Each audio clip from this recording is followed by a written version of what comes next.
सावित्री जी का ब्रह्मा, विष्णु, रुद्र आदि सबको श्राप देना। तुलसी जी कहते हैं, अब सावित्री व ब्रह्मा जी का जो वाद विवाद हुआ, जिससे बड़ा भारी परिहास हुआ, वो कहते हैं, जब सावित्री जी यज्ञ में आई तो सब देवों की स्त्रियां भी संग आई। भृगु मुनि से ख्याति नाम उनकी स्त्री में उत्पन्न परम यशस्विनी श्री विष्णु की पत्नी लक्ष्मी जी भी आमंत्रित होने से शीघ्र आई।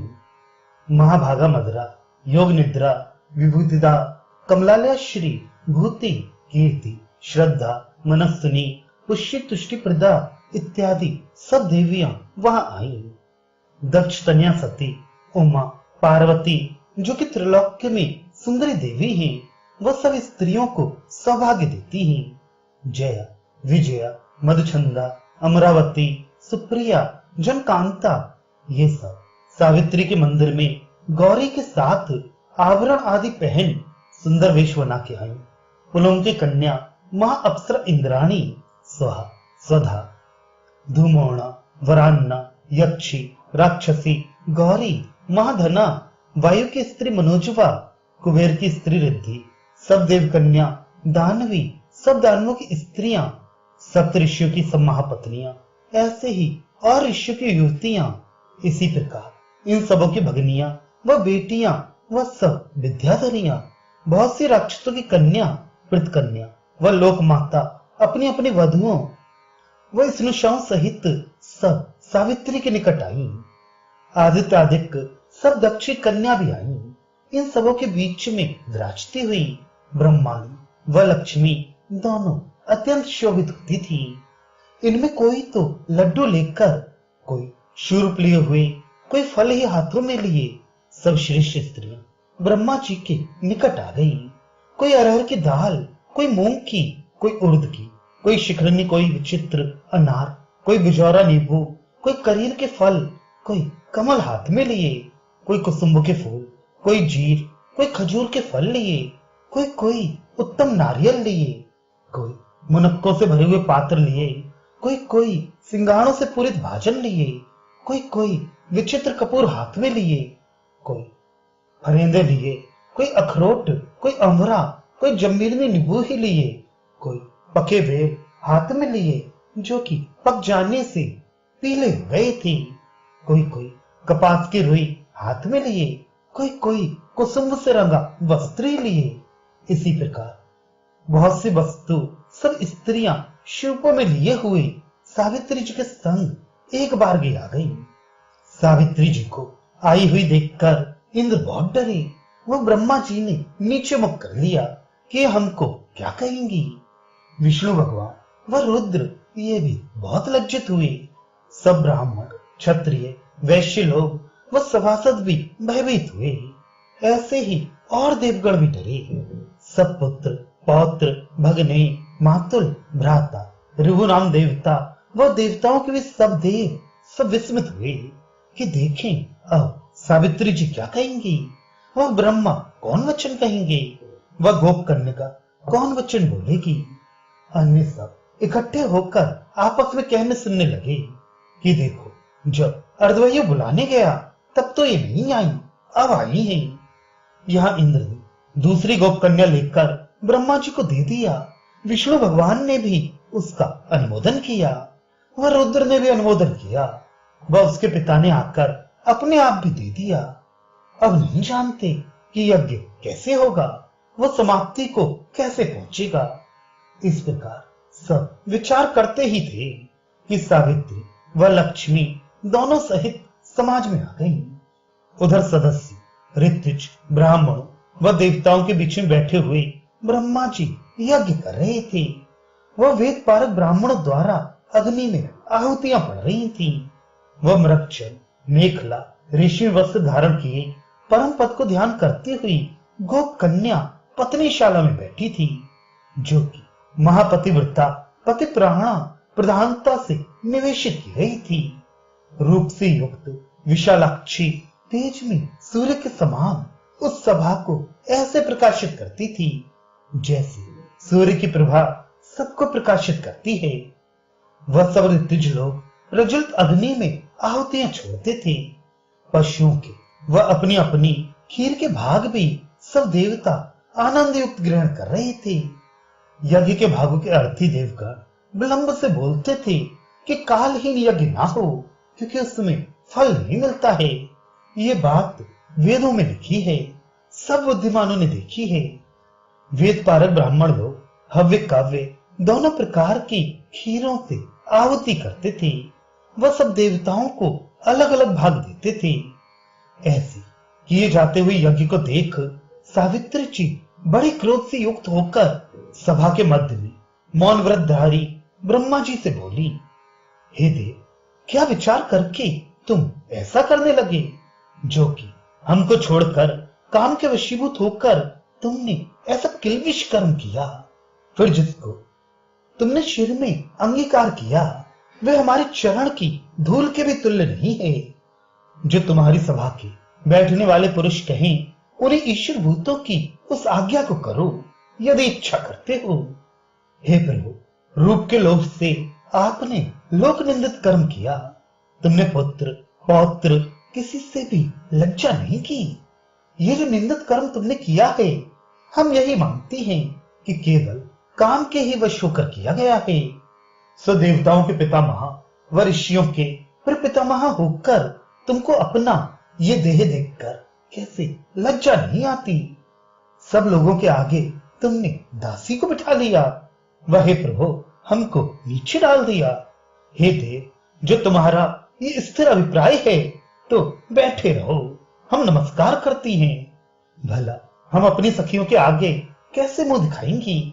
वह हम ये सबसे कैसे कहेंगी कि हमारे पति ने दूसरी स्त्री कर ली है? ब्रह्मा जी ये सुनकर बोले कि यज्ञ का काल बीता जाता था। इससे ऋतुजों ने हमसे कहा कि शीघ्र ही पत्नी को यहां बुलाओ।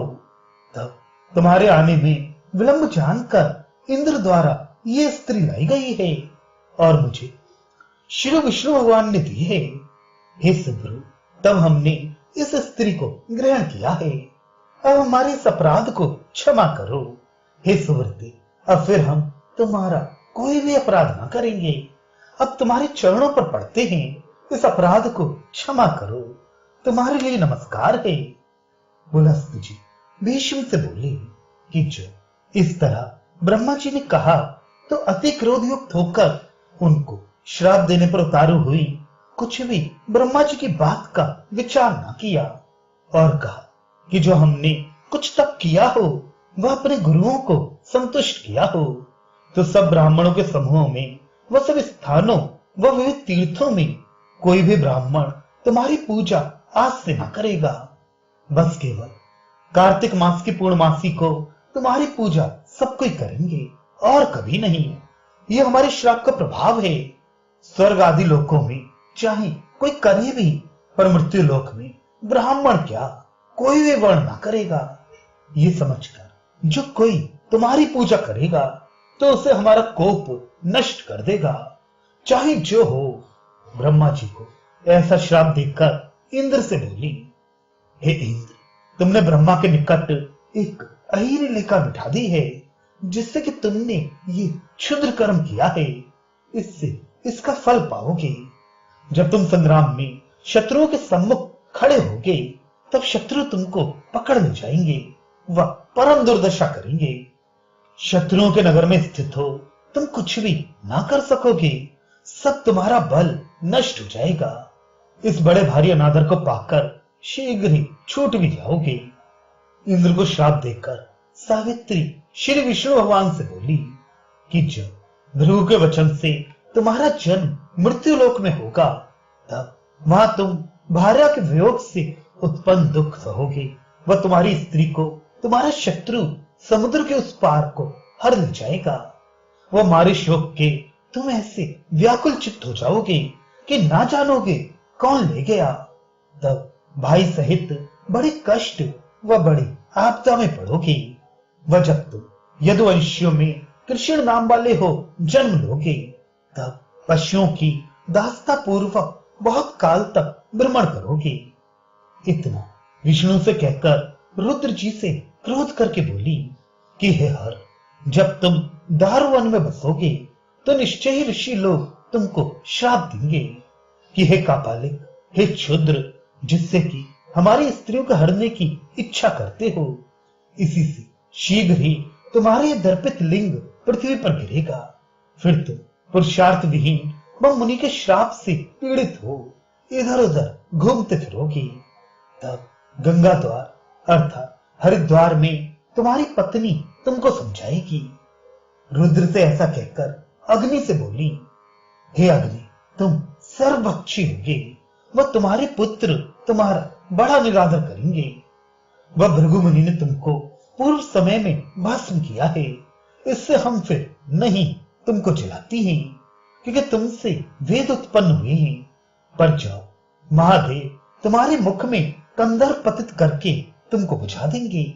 वह अपवित्र वस्तुओं के खाने में तुम्हारी जिह्वा और भी प्रज्वलित होगी। फिर सब ब्राह्मण व ऋतुजों को सावित्री ने श्राप दिया कि तुम लोग कलयुग में सब तीर्थों में दान लोगे, इससे सब व्रत तप नियम करोगे, पर फिर भी सब नष्ट हो जाएंगे। और तीर्थों में क्षेत्रों में लोभ से ही बसोगे, कुछ केवल तीर्थवास की इच्छा से ना बसोगे, और पराये अन्न के खाने से तृप्त होगे, वह अपने अन्न से अतृप्त रहोगे। जिनको यज्ञ न कराना चाहिए उन शूद्रों व अंत्यजों को भी यज्ञ कराओगे, वह उनके कुदान, छाया, शय्यादान आदि ग्रहण करोगे, इससे तेज से हत हो जाओगे। ऐसा नष्ट धन इकट्ठा करोगे, फिर वृथा अधर्म में ही लगाओगे।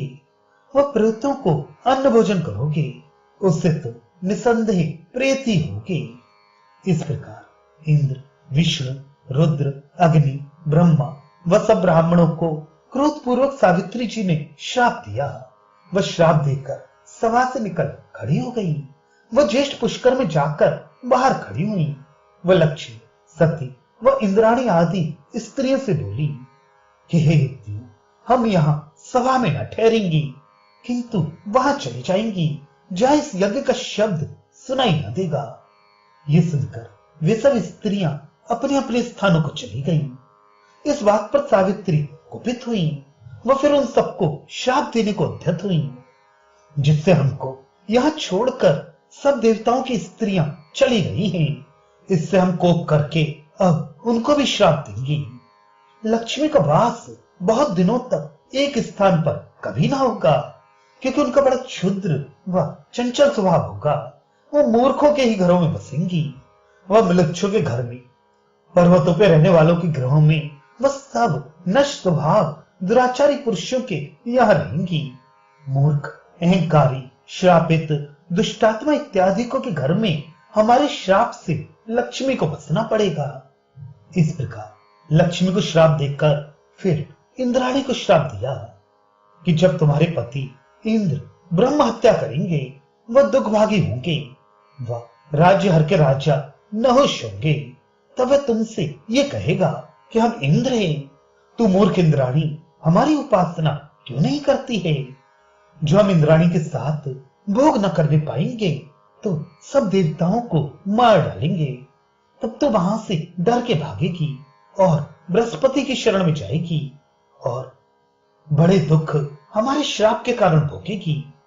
ये इंद्राणी को श्राप देकर जितनी देवों की स्त्रियां थी सबको श्राप दिया कि जाओ, तुम लोगों में से संतान किसी के ना होगी। वो रात्रि दिन वंदे शब्द से दूषित होने के कारण जला करोगी। फिर इसी प्रकार गौरी को भी सावित्री ने श्राप दिया। वह खड़ी होकर उसी स्थान पर बड़ा रोदन किया। रोती हुई सावित्री से विष्णु जी बोले कि हे विशालाक्षी, हे सदाशिवी, रोदन ना करो, यहां आओ, सभा में चलो। वह वहां निरक्षर, मेखला, रेशमी वस्त्र धारण करके दीक्षा को ग्रहण करो। हे ब्रह्माणी, हम तुम्हें प्रणाम करते हैं। जब उन्होंने ऐसा कहा तो सावित्री ने कहा, हम तुम्हारा वचन नहीं करती हैं, हम वहां जाएंगी जहां शब्द न सुने। इतना कहकर सावित्री उसी पर्वत के ऊपर चढ़ गई। पर विष्णु भगवान वहां भी जाकर आगे स्थित हो, हाथ जो प्रणत हो, वह परम भक्ति में स्थित हो स्तुति करने लगे।